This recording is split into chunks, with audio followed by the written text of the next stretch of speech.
President-elect Donald Trump and SoftBank Group CEO Masayoshi Son have both announced plans by the Japanese company to invest $100 billion in U.S. projects over the next 4 years.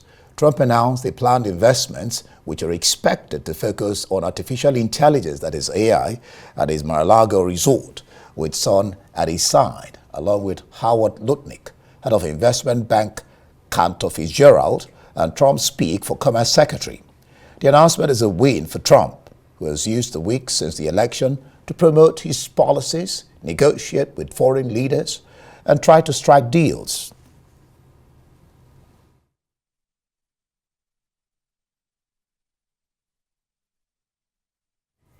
And for more details, let's cross over to San Francisco to speak with spokesman for Republicans overseas, Morkoc. Glad to have you join us this on Arise News. Yes, thank you for having me. Morkoc. Yeah, fantastic. All right. This issue with President Donald Trump is more or less academic, as Trump cannot go to prison while he is president based on his immunity. Correct or wrong? That is, well, it's correct in reality. There is the possibility, for example, a president could be incarcerated alongside the Secret Service. Like, you would put the Secret Service in prison as well. I mean, that is feasible, but not realistic. I think the important thing here, just for you and your viewers to remember about this case and why it's such a problem for us, is because they are claiming that when Donald Trump paid Stormy Daniels, who in 2018 came out and said that affair didn't happen, sworn affidavit, they're saying that he paid her when her and her lawyer, Michael Avenatti, who's now in prison for a multitude of crimes, came and tried to extort the Trump family. Donald Trump paid her off, and it was listed as a legal expense. The Democrats have said that that should have been a campaign expense because it helped him in the political campaign. However, here's the catch-22.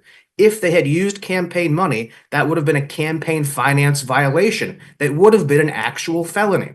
So the fact that Donald Trump, who's a venerable gentleman, somebody who's upstanding member of his community, family man, 5 children, 10 grandchildren, didn't want this scurrilous lie to come out and protect his reputation as a public figure, they've completely torn the law apart and brought this about. It's an illegitimate charge, and Judge Merchan should know better, but he's a vindictive person, and he's the only one left in this cabal of essentially election interferers who still has the power to put his finger on the scale. What will this do to Donald Trump?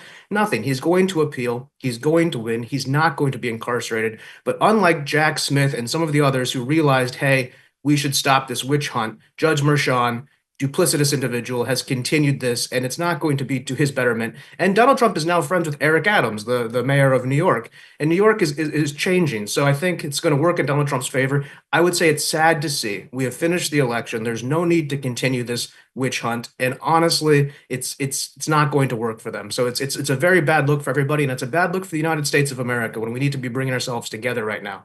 I'm wondering why you're calling it a witch hunt, and I'm wondering why you're addressing or attacking Juan Merchan, the judge, because the question arises as to things Trump did while in office and out of office. There were some things he did while in office and some things he did while out of office.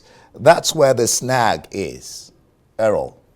Well, Donald Trump also has his Second Amendment rights. So they tried to gag him on everything. So it's un-American to tell somebody you aren't able to defend yourself in the court of public opinion, where they tried the case, by the way. They're not going to be able to get anything from the judgment in the court of law. This was an attempt to publicly try Donald Trump and stop him from speaking up. But when he did speak up, then they hit him with extra things on top of it. So yes, well president, well not president, regardless, there is no crime. The crime is manufactured, and they turned it into 34 felony counts, which is asinine and has never been done before, and it's anti-business. So it's a clear and directed attack on Donald Trump's civil rights, and this will eventually become a civil rights case where Donald Trump will sue the state of New York for all of these abrogations of his civil rights. And it's going to come back to them tenfold because simply Donald Trump is not guilty of the crime they're saying. Yes, he paid hush money to somebody who was extorting him.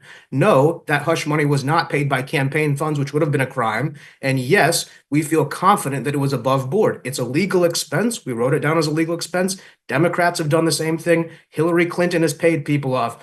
Joe Biden has paid people off. Celebrities have paid people off. That doesn't mean everybody should be it's not a good thing that everybody's paying people off, but there are high profile people who are targeted. Donald Trump was targeted by somebody who has come out in 2008 and sworn affidavit said this affair did not happen. So that's the case that we have, and we think that it's unfair, and I think we're going to win in the long run. Errol, we're talking about Trump here. I've never, I don't know, maybe you correct me, I've never heard that Joe Biden paid anybody off. But are you saying that, because you said these were manufactured, you talked about the fact that the hush money was paid, but now are you saying that things like falsifying documents were manufactured, Errol? Are you saying they were manufactured?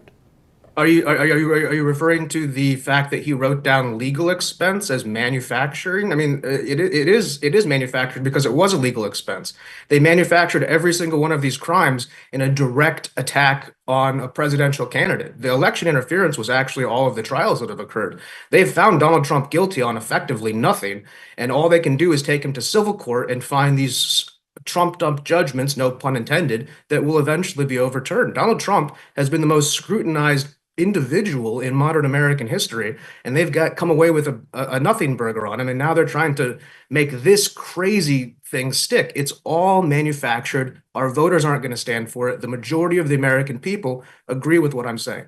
Well, I was listening on a program, and the talk was that this could go to the federal court and then maybe lead up to the Supreme Court. Do you think it will get to the Supreme Court?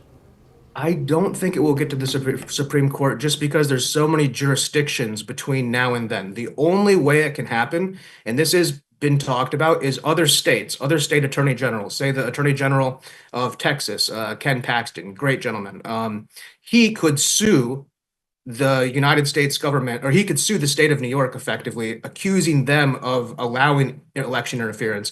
And we could actually have multiple states create a class action lawsuit against the state of New York that would then raise it to a federal interstate lines, which is you have to be across state lines to bring in the federal government, and then you could go to the Supreme Court. But it doesn't need to go that high. The governor of New York should take care of this.